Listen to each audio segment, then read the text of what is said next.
mamaya. Talaga, anak? Sige, paghahanda ko kayo. Sige po, Nay. Excited na ako makita boyfriend ng anak ko. A few moments later. Anak, pupunta din pala boyfriend ko mamaya. Tamang-tama, makikita na sa dalawa ng boyfriend ko. Nakaka-excite naman, anak. Wait lang, tawagin ko si Kenneth. Kenneth? Bakit ka pangalan ng boyfriend ko? Baka nagkataon lang. 1 hour later. Tao po. Nay, nandito na po boyfriend ko. Sige, pupunta na ako. Anak, nasa na yung boyfriend mo? Kenneth? Boyfriend mo to, anak? Opo, Nay. Siya po yung sinasabi ko sa inyo. Ha? Boyfriend ko din to eh. Ha? Walang hiya ka, manloloko. Lumayas ka dito. Layas! Teka lang. Bakit? May kakambal ako. Siya yung boyfriend mo, tita. Parehas Kenneth yung pangalan namin. Yun naman pala, Nay eh. Sorry. Okay, class. Accepted sa exam ang may pinakamagandang spoken poetry. Ma'am, I volunteer. Wow, okay, Scarlett. Esophagus. Habang tayo'y kumakain sa pagkainan, hindi mawawala ang esophagus. Mananatili yan panghabang buhay. Dadaloy yan sa iyong sinapupunan. And I thank you. Magaling! Sinong gustong lumaban kay Scarlett? Ma'am, lalaban po ako. Okay, class. May lalaban pala kay Scarlett. Si Samantha. Pantog. Kapag tayo'y umiihi, syempre, kailangan hindi mo mapigilan ang iyong ihi, syempre, para iwas bato, para iwas sakit, syempre, may point siya. Kaya kung ayaw mo yun, umihi ka na umihi, para yung pantog mo, hindi magkaaberya lang ganon. And I thank you. Okay, class, parehas silang magaling. Kaso, isa lang ang mananalo. Sana ako yung manalo para perfect na ako sa exam. Sigurado namang ako yung mananalo dyan. Galing ko kaya. Ang nanalo ay si... Ako po, ma'am. Lalaban ako. Sige, Michael. Putok. Nangangamoy putok na dito. Matuto rin kayong maligo. Uy, pre, inuman tayo mamaya. Sabado bukas. Jeep, pare, shot puno. Uy, pre, may ambagan tayo sa alak, ha? Uy, bes, gala naman tayo this weekend. Sorry, be. Makikipag-date kasi ako, eh. Yan tayo, eh. Ay, naku. Tas iiwan ka rin yan. Huwag kang bitter dyan. Wala kasi naliligaw sa'yo. Okay, matutulog na lang ako. Bes! Bes, ano ba naman yan, te? Kala ko ba may ka-date ka? Wala. Di ako sinipot ng lalaking yun. Kaya ikaw na lang. Ngayon na nga lang ako bumabawi sa tulog ko, eh. Hay naku, wala ka na magagawa, Bes, dahil nakabili na akong ticket sa Waterbomb Festival 2025. Kaya, Bes, get ready sa non-stop music, epic water fights, at insane energy. Magpa-party-party tayo doon at alam mo na. Wow, Bes, parang ang saya dyan. Nandiyan yung mga idol ko. Masaya talaga, Bes, dahil makikita natin si Channel na EXO, si Jessie, at si Wasa. Kaya kayo, tara na. Ito na yung mga dates. Igagrab ko na talaga tong chance na to para makita ko sila. Kaya avail your tickets now and join the Waterbomb Festival on Feb 22 to 23 at Quirino Grandstand located at Rizal Park, Luneta. Tara na, Bes! Magbibihis na ako! Bes, kumalma ka. Sa weekend pa yan. Grabe, ang pangit ko pala dati nung bata ako. Sino itong tumatawag? Hello? Scarlett, wag kang papasok bukas sa school, ha? Ha? Bakit? Sino ka ba? Basta, sundin mo na lang ako, please. Ano yun? Ang weird. Oh, anak, hindi ka pumasok? Opo, Nay. Masakit po yung pagkaramdam ko eh. Pagaling ka, anak, ha? Anak, yung school mo, nasusunog. Nasusunog, Nay? Totoo nga yung sinasabi ng caller kanina. Grabe. Buti na lang, anak, hindi ka pumasok sa school ngayon. Sino na naman tumatawag na to? Hello? Sino to? Scarlett, wag kang matutulog ngayong gabi, ha? Ikaw na naman? Paano mo nalalaman yung mga yan, ha? Scarlett, please, sundin mo na... Anak, matutulog na ako, ha? Ikaw din, huwag ka na magpuyat. Sige po, Nay. Tatapusin ko lang po itong pinapanood ko. Kung hindi ako matutulog, ano naman gagawin ko buong gabi? Matutulog na lang ako. Baka niloloko lang ako ng caller na yun. Nay! Nay! Gising, Nay! Ano nangyari, anak? Binabangungot ka, Nay. Buti gising ka pa. At nagising mo ako. Sino ba talaga yung caller na yun? Sino ka ba talaga, ha? Bakit alam mo lahat ng mga masasamang mangyayari? Gusto mo ba talaga ako makilala, Scarlett? Oo, dahil hindi ako matatahimik. Magkita tayo malapit sa puno ng mangga. Hello? May tao ba dyan? Hi, Scarlett. Ikaw ba yung caller? Gusto mo ba talagang makita kung sino ako? Oo. Ako ikaw, Scarlett. Galing ako sa future. Ikaw ako? Kailangan kong ayusin yung mga nangyaring masama. Paano? Paano nangyari yun? Basta, Scarlett, ayusin mo yung mga desisyon mo sa buhay, ha? Sige na, baka mahuli pa ako ng mga humahabol sa akin. Sandali! Sino humahabol sa'yo? Ay, perfect! Pasabog siya! Pasabog. Sabi na Versace! Love you. Thank you so much.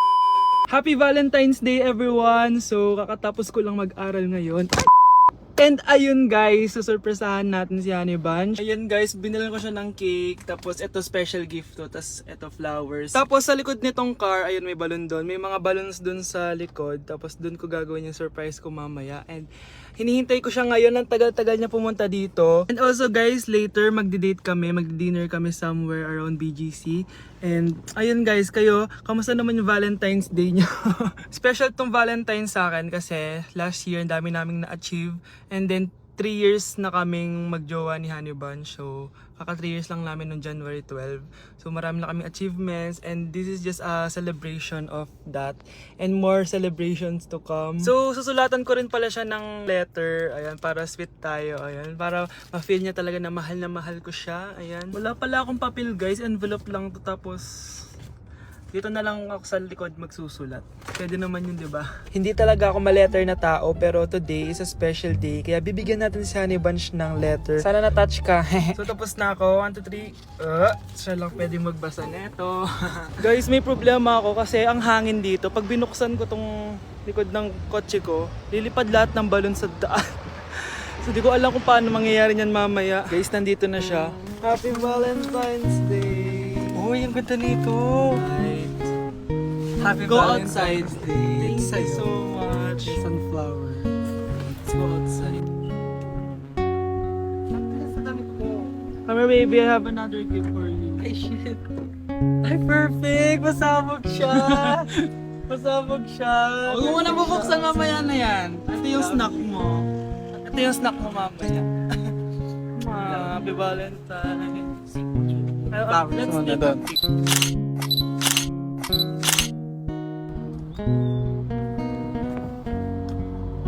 So guys, may dala pa pala siyang flowers. Matagal na sinasabi ni Honey Bunch na gustong gusto niya daw yung amoy na naaamoy niya sa mga mall. So ayan, binilan ko na siya finally.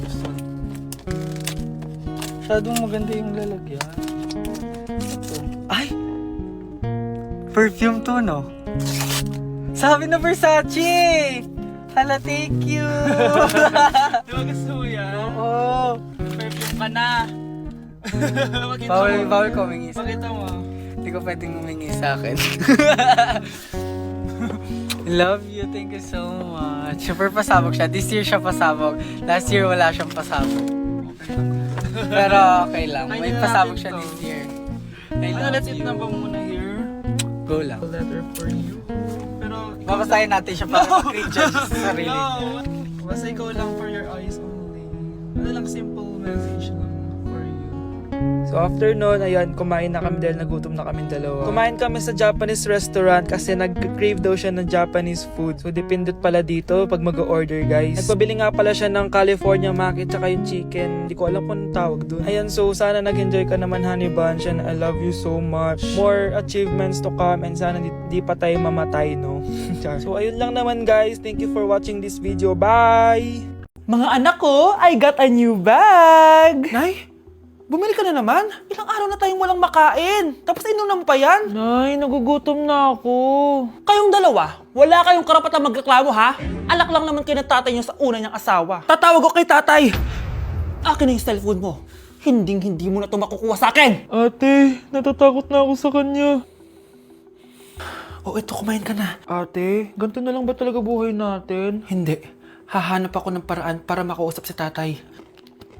Love, padala ka naman ng 50,000, oh. Magbabayad kasi ako ng tuition ng mga anak mo. Tapos, ang dami pa nilang pinapabili. Tay, hindi totoo yan! Sinungaling siya! Wala na siya. Akala mo talaga makakasumbong ka? Talagang sinusubukan mo ko, ha? Walang iya ka talaga, tita! Ayan, diyan kayo nababagay. Ikukulong ko kayo dito. Wala akong pake kung anong mangyari sa inyo! Tay, tulungan mo kami. Ate, mamamatay na ba tayo dito? Tiwala lang, Kyle. Kakayanin natin to. Kyle? Ang taas ng lagnat mo. Tita, tulong! Dali natin sa hospital si Kyle! Ang ingay naman ng mga yun. May bago na naman akong bag. Kyle! Delivery po. Salamat naman, dumating na yung bago ko cellphone. Oh, ano pa ginagawa mo dyan? Binayaran ko na to sa online. Tama nga sila. Inuubos mo lahat ng pera ko sa mga luho mo. Ha? Ramon? Umuwi ka? Kukulong ko kayo dito. Wala akong pake kung anong mangyari sa inyo. Grabe ng pinagagawa ng babaeng to. Ginagawang hayop ang mga bata. Ramon, kailangan mo nang umuwi dito. Walang iya talaga yung si Rosa. Lumayas ka na dito, ha? Ayaw ko makita yung pagmumukha mo. Tsaka lahat ng mga pinambibili mo, bayaran mo to sa akin. Tapos na ang maliligayang araw mo. Tulong! Scarlett! Scarlett! Tay! Kyle! Okay na si Kyle. Buti na lang, agad niya siya nadala dito. Sorry mga anak. Kung alam ko lang, uuwi ako agad. Tay, ang importante, nandito ka na. Yay! Nandito na si tatay! Makakain na ulit tayo ng masarap, ate! Huwag kayong mag-alala, anak. Hinding-hindi na kayo malalapitan ng babaeng yon. Pangako. Aroy, tinanggalan ako ng ngipin. Napakalaki ng tinanggal sa akin. Hello guys! Kung napapansin nyo, naka-brace na naman ako. Ilang araw din ako di makakain na maayos dahil sobrang sakit niya guys. So bakit nga ba ako nagpa-brace ulit? Fun fact lang guys, 6 years na ako naka-brace before. Pero di pa rin na-address yung issue sa ngipin ko. Kung makikita nyo sa picture guys, medyo palabas or flared yung ngipin ko. Kaya naman nag-decide na ako na magpa-brace ulit. Sabi din ng dentist ko, kailangan daw tanggalin yung 4 na premolars ko para daw pumasok yung mga ngipin ko. Kaya ngayong araw, tatanggalin yung mga premolars ko. Bago pala ako pumunta ng dentist, kumain na muna ako kasi alam ko di ako makakain mamaya. Buti na lang talaga masarap ang ulam at nakakain talaga ako na madami. Medyo kinakabahan nga ako kasi ngayon na lang ulit ako mabubunutan ng ngipin. Yung last bunot ko ata nung bata pa ako. Dahil tulog pa si Honey Bunch, di ko na siya gigisingin. Ako na lang mag-isa pupunta sa dentist. Good luck na lang talaga sa akin mamaya. So ayan, kinakausap na ako ni Doc. Sabi niya wala daw ako mararamdaman na sakit kasi may anesthesia naman daw na ilalagay. Ito pala yung x-ray ng mga ngipin ko. So yung may black dot dyan, yun yung mga tatanggalin. Kung makikita niyo din, impacted din yung wisdom tooth ko. So ipapatanggal ko din yan soon. Ito na guys, last look na buo ang ngipin ko. Kasi mamaya bungal na ako. Ayan guys, nilalagay na ni Doc yung numbing cream para kapag in-inject na ako ng anesthesia, wala na ako maramdaman. Dito sa part na to, di ko na ma-feel yung bunganga ko. At thank you Lord talaga, hindi siya masakit. Parang hinihila lang yung ngipin mo ganun. Charan! Tapos na, medyo nahirapan si Doc ha. Paano di mahirapan? Sobrang laki ng kinukuha. Rate ko yung pain niya, siguro 3 out of 10 lang. Pero alam ko mamaya pa to sasakit pag wala na yung anesthesia. Sabi ko din kay Doc kung pwede ko bang itago yung ngipin ko, ilalagay ko lang sa ilalim ng unan. Eto na guys, ang itsura ng ngipin ko ngayon. Bungal ira na. Dalawa lang pala muna binunot ni Doc kasi next week daw yung dalawa pa. So yun lang naman guys, bye! Mare, may tinitinda ako! Ano yun, Mare? Pag ininom mo to, magiging super ganda mo! Talaga, Mare? Gaganda ako? Magkano ba yan? 5,000 lang, Mare! 5,000? Wag na, baka fake lang yan. Ah, hindi to fake, Mare! Hindi ko bibili niya ng ganyan kamahal. Sige na, umalis ka na. Ayaw mong bumili ha? A few moments later. Aalokin pa ako ng pampaganda eh. Maganda naman ako. May kumakatok. Gusto mo ba magkajowa? Opo! Pag ininom mo to, magkakajowa ka na. Talaga? Oh, sige na to. Ubusin mo ha. Ah, sige po. Magkakajowa na ako. Anak, saan mo galing yan? Ah, sa kapitbahay po, Nay. Sa kapitbahay? Huwag mong inumin yan. Ah, ano yun, Nay? Ang kulit-kulit mo talaga, anak. Anak? Anak ko! Ano nangyayari? Baka pinaprank mo na naman ako, ha? Anak! Nasa akin na ang gamot! Gamot? Akin na yan! Oh, ops! Hindi to libre! Magkano ba yan? 10,000 lang to, Mare! 10K!